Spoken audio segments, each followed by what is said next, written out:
Magandang araw sa inyong lahat. Ako po si Banat Bay. Ito na nga, mainit ang pag-uusapan natin ngayon patungkol po dito sa lintik na zona na ito. Ay nako. Sabi nga ng iba, ang zona daw ay State of the Nation. State of no accomplishment instead of State of the Nation address. Hindi kasi wala naman daw nangyari. Wala namang pagbabalita. 'Di ba? Ito nga sinasabi natin mga kababayan. Ang ibig sabihin po ng SONA, ibabalita mo sa taong bayan kung anong nangyayari sa bayan. Ano ba mga accomplishment? Ano na ba ang pagbabago mula nung nakaraang taon? Mga kababayan, mga wala pong binanggit si PBBM. Ang binanggit lang niya ay puro yung pangarap niya. Hindi, yan po ang kanyang paulit-ulit na sinasabi, yung kanyang gagawin pa. Mali po yun. Hindi po ito kampanya. Yan eh, sinasabi pag sa kampanya, di ba?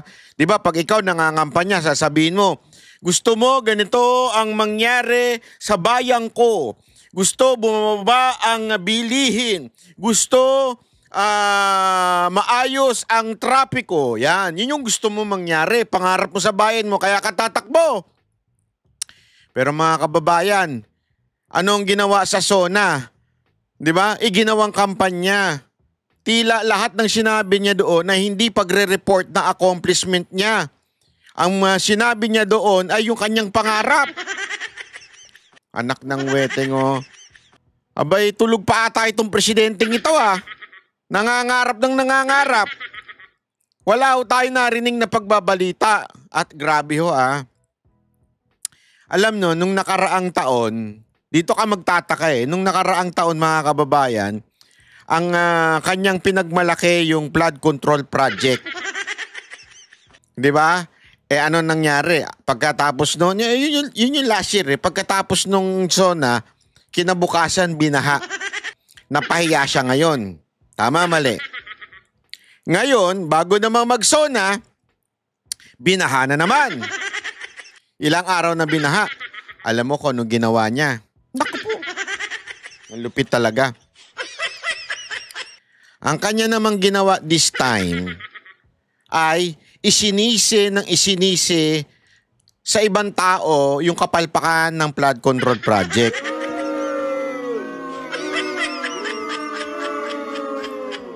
Nakakapagtaka lang kasi yung mga media, tila mga pipi na ngayon. Alam mo ito mga media, sa totoo lang, ano talaga kayo prostitute talaga kayo. Halatang bayaran kayo.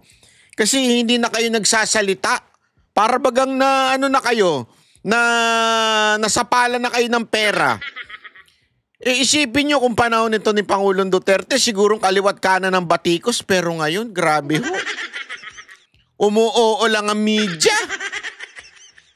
Ito'y malaking katarantaduhan mga kababayan. Bakit o kanyo? Kaya ka piniling presidente, hindi para manise. Kaya ka piniling presidente ng yung, ewan ko sa'yo, bumoto sa'yo. Para solusyonan mo yung problema, hindi mo naman sinulusyonan. Nanisi ka lang na nanisi ng ibang tao. Tapos kunwari, tapang-tapangan ka pa. O kunwari, meron ka pang pinupuntirya pero hindi mo naman mapangalanan. Gago!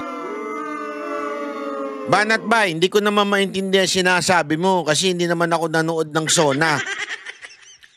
Ano ba yung sinasabi mo? Saglit, ipapakita ko sa inyo ha. Kasi baka akala ninyo niloloko ko kayo. Hindi po, eto, ipapakita ko sa inyo na eto ho ba ay pagre-report ng mga accomplishment? O ito ba ay paninisi lamang sa kapalpakan ng gobyerno? Ito tanungin ko kayo.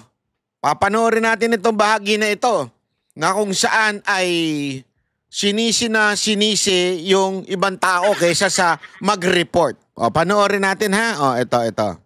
Kamakailan lamang, nag-inspeksyon ako sa naging epekto ng habagat ng bagyong Krising, Dante at Emong. Kitang-kita ko na maraming proyekto para sa flood control ay palpak at Sino yung palpak? Ikaw! Bakit kanyo? Yung proyekto daw palpak. Kanino hubang proyekto yan? Sige nga! Sige nga! Di ba DPWH yan? Kung hindi man DPWH, MMDA yan. Kanino ba under yan? Sa'yo! Sa'yo under yan. Ngayon ka magre-report, sasabihin mong palpak. Palpak ka! Sana ang sinabi mo, ang dami kong nakita na mga bahadyaan, palpak talaga ako. Gago! Hindi ko kasi binantayan yung DPWH.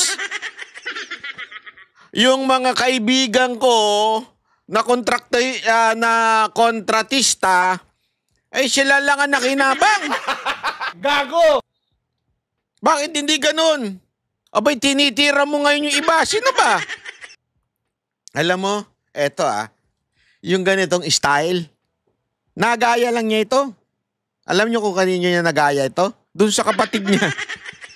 Sa kapatid niya na sinisi na ang buong gobyerno except siya. Ganon din ang ginagawa ngayon ni Marcos. Sinisisi niya yung gobyerno except siya. Alam mo, wala akong problema doon sa yung alam mo na may problema, pero aamin ka. Ako yung problema, mali ako Hindi ko nabantayan yung DPWH Hindi Pinaiinit mo talaga ulo ko. Umuho. At yung tapos tangin ng itong mga amuyong, sabi niya palpak daw yung yung flood control project, pumalakpak. Tangin ng yan, sabi ko, shit. Anong klase kayong mga kongresista kayo? Umuho. Ba't kayo pumapalakpak? Hindi ko magets Ang kita ko na maraming proyekto para sa flood control ay palpak at gumuho. Marami sa flood control, palpak at gumuho. Bakit papalakpak? At yung iba... tuwan-tuwa pa yung mga ulul. Tuwan-tuwa kayo na palpak at gumuho. Ba't kayo papalakpak? Utangin ng yan. Nakakainit ng ulo Bakit kayo papalakpak doon sinabing palpak yung flood control project?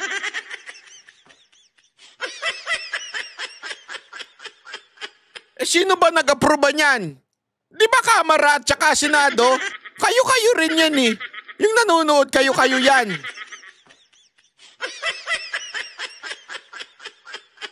Tapos papalakpak kayo. Pinalpakan nyo yung palpakan. Pinalakpakan nyo yung kapalpakan nyo. Ang labo ninyo, kausap. Guni-guni lang. Huwag na po tayo magkunwari. Alam naman ng buong madla na nagkakaraket sa mga proyekto. Bakit kayo pumalakpak? Putang ina niyan. Alam naman natin na siguro natatawa si Marcos. Ewan ko kung natatawa si Marcos dito o tanggap niya. Alam nating maraming kumikita dyan. Biglang pumalakpak. Ang labo ng kamera, bakit? Hindi ko inedit to dinownload ko lang ito. Nilang. Huwag na po tayo magkunwari.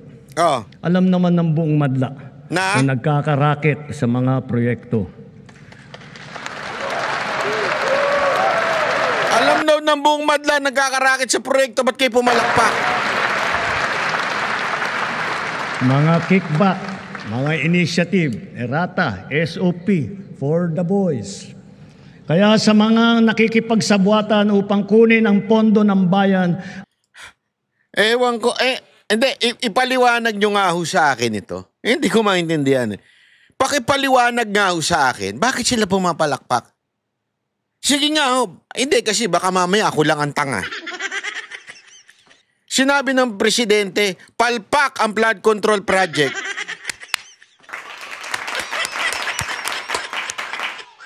Marami ang kumikita dito. At alam natin yan.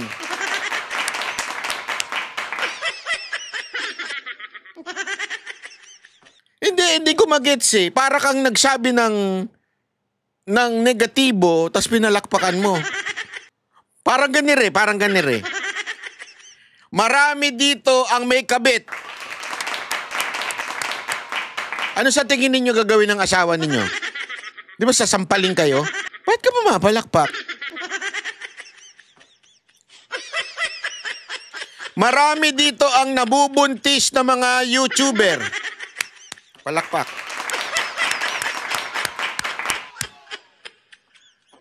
Kung nandyan asawa nyo siguro, sampaling kayo nun. Tayo na ba't ka pumapalakpak? Marami nabubuntis na YouTuber, nanganganak daw sa Amerika.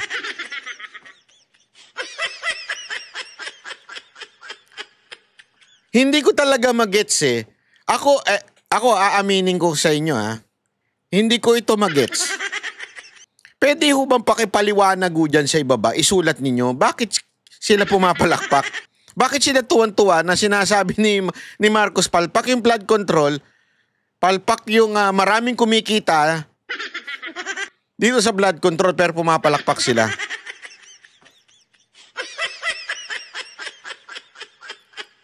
Marami daw kumukubrang kickback pero papalakpak.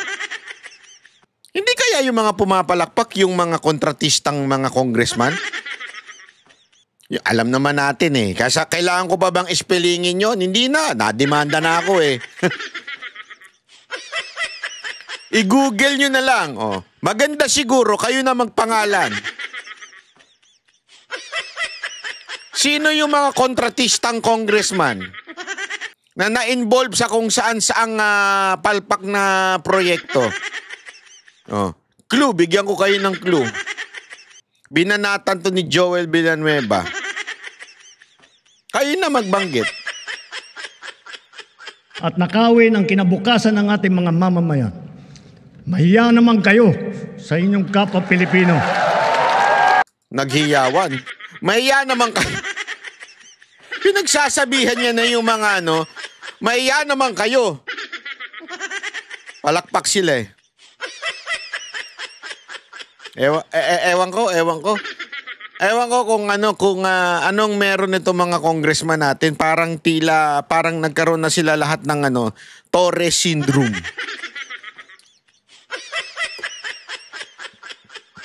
Oh, feeling ko lang. May tumayo pa. Gago!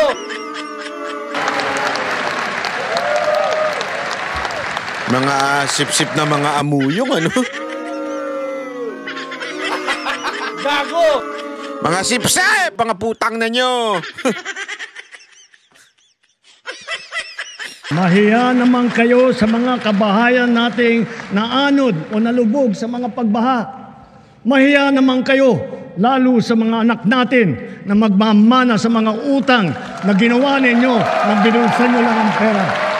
Gaya-gaya ito kay Duterte.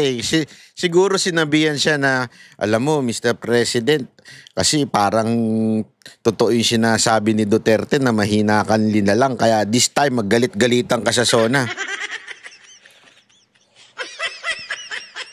Hindi, totoo galit-galitan siya dito. Sa loob-loob ko, bakit mo hinayaan? Ang problema, ito mga nakaraang taon, yung mga proyekto na yan, ginawang gatasan ng mga kontratista, mga congressman, at maging DPWH. Hindi naman mangyayari yan kung binantayan mo yan. Kung binantayan mo yan, hindi sana nangyari. Sa'yo yan eh. Under sa'yo ang DPWH. Diba? So bawat proyekto, dapat bago pa ilabas yung pera, tama ba? May kalidad ba? Gumagana ba? Di ba yung halimbawa na nga lang yung sinasabi ni Yorme sa Maynila. Ilang congressman yun na tinutukoy niya. Di ba? Na nagpagawa pero hindi naman gumagana. Sino ba ang gumagawa? Sige nga. Sino bang nagsusupervise niyan? Hindi naman yung congressman eh. Basta siya makahut-hut. Basta siya, may alat yung project dun sa distrito niya, makahut-hut siya dun, tapos sino na nag-i-implementa ng proyekto? Yung DPWH na. Oh. Kung matino kang presidente, kung ikaw ay hands-on na presidente, di bantayan mo dapat, hindi mo binantayan kaya nakalusot tapos maninisi ka ngayon.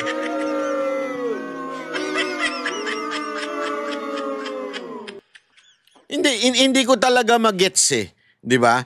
Hindi ko magets bakit hindi mo binantayan tapos ngayon sisisihin mo yung gobyerno.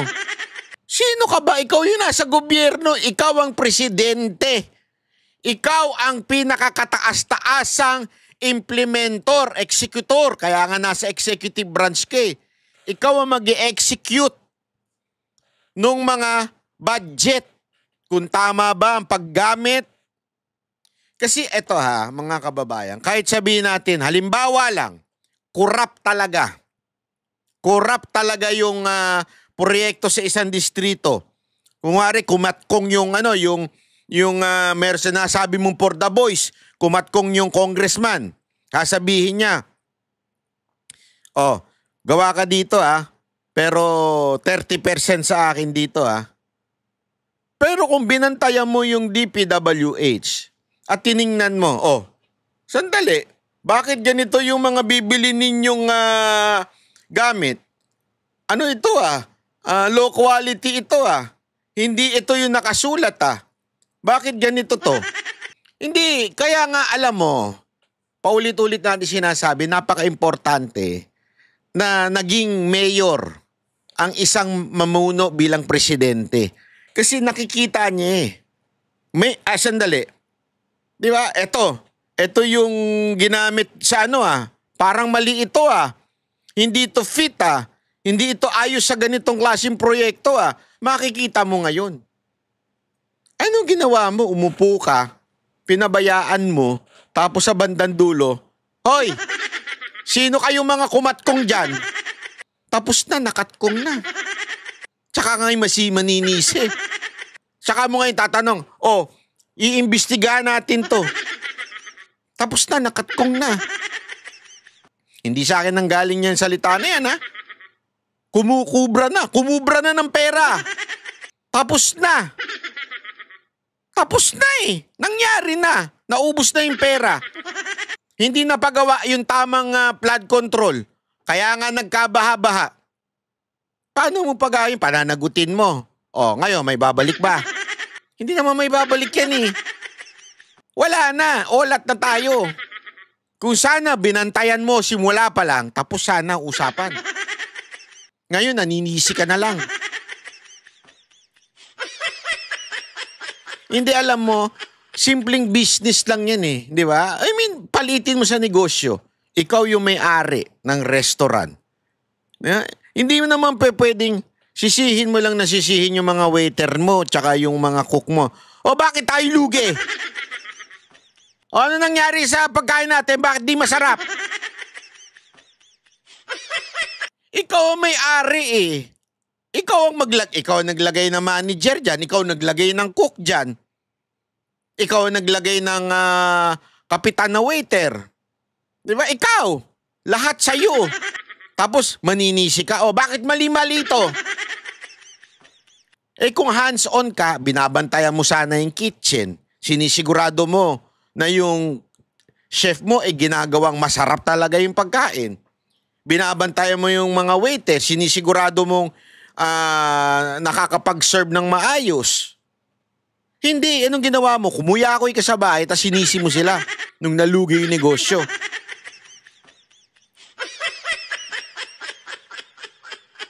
Pero sino ba naglagay ng mga tauhan doon? Di ba ikaw din? Di ba? Ang simple-simple nito, sa totoo lang ako, natatawa na nga ako nung binabanggit ito, tapang-tapangan tong presidente ito, walang kwenta. Akala niya nakakatuwa yung tapang-tapangan niya, tapos tuwan-tuwa naman yung mga amuyong niya. Kung sino man yung pumapalakpak dyan, tuwan-tuwa. Parang tanga lang. Wala na, ubos na yung pera. Kaya nga nagkaganyan-ganyan ng baha sa atin eh. Dahil naubos yung pera sa kurakot. Tapos sasabihin nyo ngayon, hindi, dapat may managot. Ikaw ang unang dapat managot, ba't di mo binantayan yan?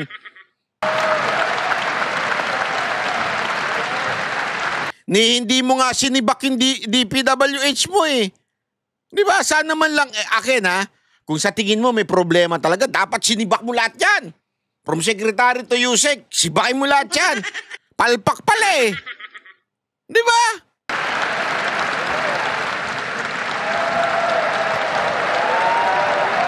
Palakpak pa ng palakpak to mga anong to. Mga halatang sip-sip lang eh. Alam mo, nakakahiya itong, sa totoo lang ha, naging clown na talaga itong gobyerno natin. Tuwan-tuwa pa sila na sinasabi ni Marcos palpak ang flood control project. Saan ka nakakita na nag-a-announce ang presidente yung palpak ang ginawa natin? I mean, sino ho ba ang nag-decide sa budget? Nagsisimula sa, putang ina, hindi ko na magets. Nagsisimula sa Department of Budget, di ba? And Management. Aaprubahan yan. Pupunta yan sa Kamara, sa Senado, tas eventually sa BICAM. Tapos eventually, ibabalik sa Pangulo, pipirmahan. May budget na ngayon yung mga departamento, ipapatupad na yung budget. Sino ba gumagawa nun? Kami ba, mga ordinaryong Pilipino? Di ba kayo? Ngayon, palpak, pumapalakpak kayo. Gago! Katawa-tawa talaga ho ito. Para ho tayo nasa circus. Hindi ko magets eh. Hindi ko talaga magets. Tapang-tapangan lang eh. Tanungin ko kayo. Sige nga, sige nga. Nakatatlong taon na yan ha. Nakatatlong taon. Meron ho bang nakasuhan? Meron ho bang nakasuhan, natanggal, at nakulong sa pagnanakaw sa bayan natin? Sabihan niyo ako kung meron. Yun yung nakasuhan, nandiyan pa rin eh.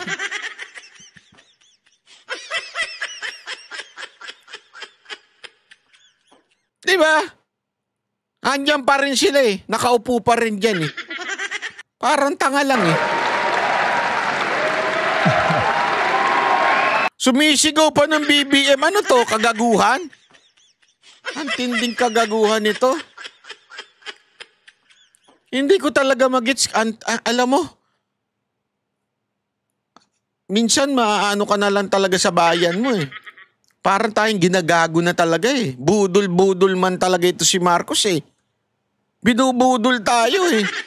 Tayo na tuwan-tuwa, sinisi yung gobyerno. Sino ba? Gobyerno, di ba kayo? Ang ina niyan. Nakakabuisit.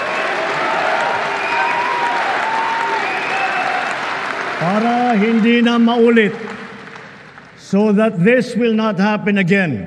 First, the DPWH will immediately submit to me a list of all flood control projects from every region that were started or completed in the last 3 years. Oh. Eto sabi mo, sasagmit sa'yo ilabas mo yan. Pangalanan mo yung mga kontratista.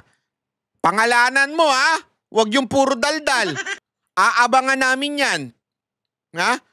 Sabi mo yan, hihingin mo sa DPWH about flood control na ginawa sa bawat distrito. At kung sino yung mga kontratista, sino mga congressman yon. Tandaan ninyo, karamihan dyan mga congressman din.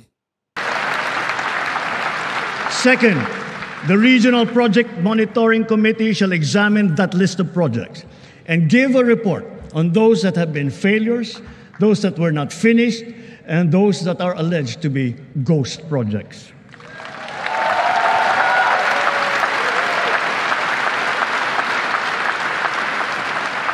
And third, we will publish this list. Ayan sabi niya, pangako niya yan, ipapublish daw niya yung list. Kung sino-sino yun. Kung mga kontratista dyan. Tingnan natin, ha?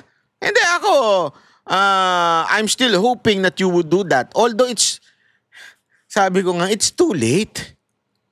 Sobrang, hinayaan mo nang mangyari, tapos tsaka mo na lang Ngayon hahanapin kung sino itong mga ugok na to. Tapos na, naubos na yung pera.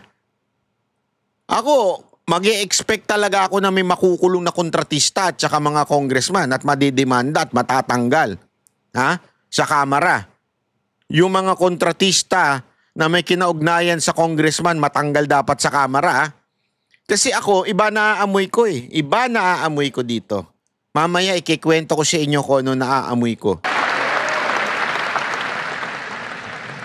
Isa sa publiko natin ang listahang ito. Kaya ang publiko na saksi sa mga proyektong ito ay malayang suriin ang listahan at magbahagi ng kanilang nalalaman para makatulong sa ating investigasyon.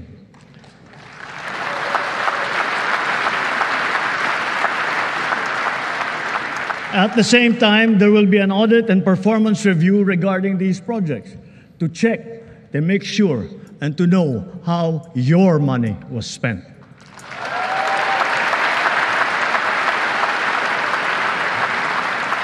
Sa mga susunod na buwan, makakasuhan ang lahat ng mga lalabas na may sala mula sa investigasyon. Nako, eto na, may kakasuhan daw. Iba amoy ko dito, mga kababayan. Iba na amoy ko. Pati na ang mga kasabwat na kontratista sa buong bansa. Iba na amoy ko, mga kababayan. Kailangan malaman ng taong bayan ang buong katotohanan. Kailangang may managot sa naging matinding pinsala at katiwalian. Ayan. Anong naaamoy ko dito? Alam mo mga kababayan, meron kasing balita ang bilyonaryo. Sabi dun sa bilyonaryo na channel. Alam mo ngayon, yan ang chismosa ngayon eh. Yung bilyonaryo na yan eh. Sila na yung mga may kakakaibang mga kwento. Hindi natin alam kung totoo, pero assume nating totoo yung sinasabi nila. Si Lisa Marcos daw, si Escudero ang bet. Si Marcos daw, ang bet niya, si Tito Soto. Ang boses ng masa, hindi natatakot. Katotohanan lang, di kami nalulunod. Walang bahid ng sismis, lahat ay totoo. Kahit sino ka pa, pag mali ka, babanatan ka. Walang pinipili kulay, wala kaming kinikilingan. Basta para sa bayan, kami lalaban. Pagdama palakpakan, pag mali banatan. Di matitinag, di matatakot, para sa bayan.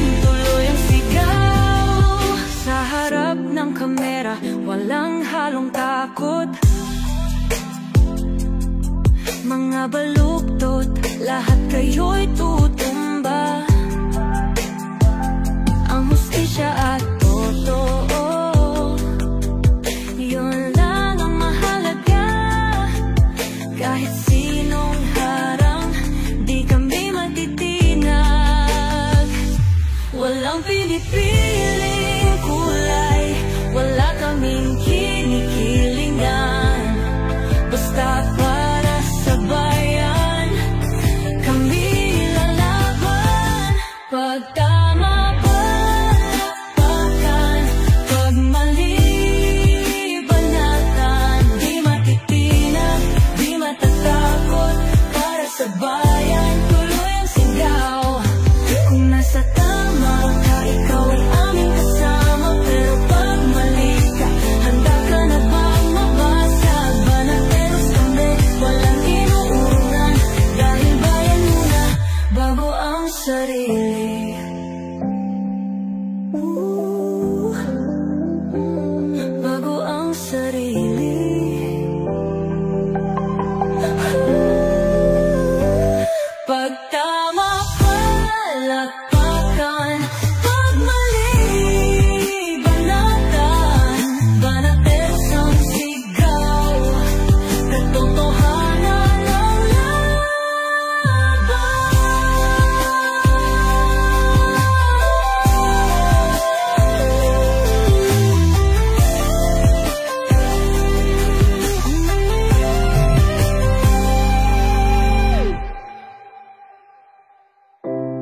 sa harap